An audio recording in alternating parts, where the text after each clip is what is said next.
les Philistins, surtout ceux de la bande de Gaza, qui sont les vrais Philistins, les vrais Palestiniens, travaillent pour Édom. Maintenant, ça fait d'autant plus peur que quand on regarde un verset dans les psaumes, dans le psaume 83, les versets 6 et 7, qui disent une chose absolument incroyable. Nous, on lit les psaumes tous les jours, on les recommence tous les mois. Regardez ce que dit. Oale Edom ve'ishmaelim. Oale dans le sens d'armée qui se déplace. Les armées d'Édom et de Ishmaël. Moav ve'agrim. Gval ve'amon. Ve'amalek. Plishtim. Im yoshve tzor. Tous se rassemblent.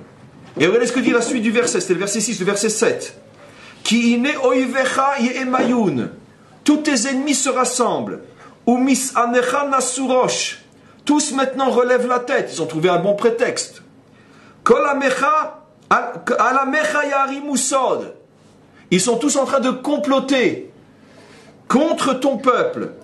Veitiatsu al sefunecha. Ils veulent se dresser contre ton objet précieux. C'est la traduction de Tsafunecha ici en hébreu biblique. Amar, et ils disent, Lechu venachidem migoy, on va exterminer ce peuple. Velo yizacher shem Israël od, au point que plus personne ne se souviendra du nom d'Israël.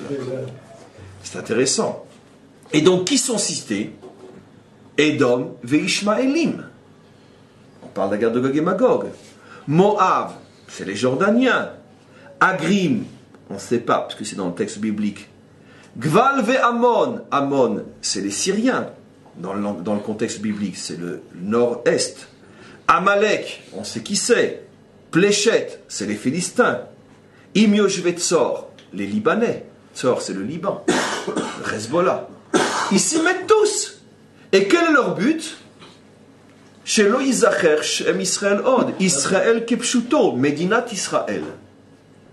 Ils veulent détruire Medinat Israël. Et maintenant, le fer de lance de ce combat, c'est les Philistins de la bande de Gaza. C'est pour ça que vous pouvez monter et descendre.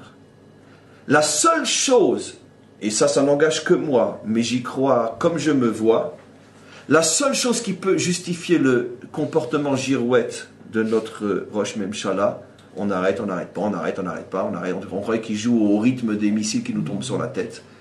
Le seul srout que je lui donne, c'est que lui voit et comprend 1 milliard de fois mieux que nous. Ce que nous savons par nos textes, lui le voit sur le terrain. C'est qu'on est véritablement arrivé à cette époque-là où ils veulent tous, d'un commun accord, faire disparaître d'Israël.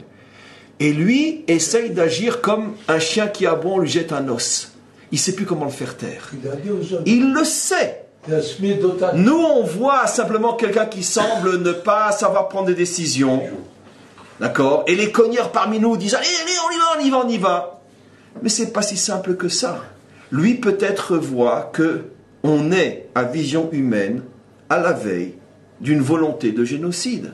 Et que cette fois-ci, nous ne louperons pas. Et donc, il essaye, quitte à se faire passer pour une girouette, il essaye de tempérer. Si on peut leur donner un os qui les tient encore pendant 2 ou 3 ans, peut-être que d'ici là, on inventera des technologies telles que même quand ils voudront, ils ne pourront plus. Parce qu'en vérité, nous savons comment nous allons nous en sortir. Et je peux déjà l'annoncer parce que c'est connu.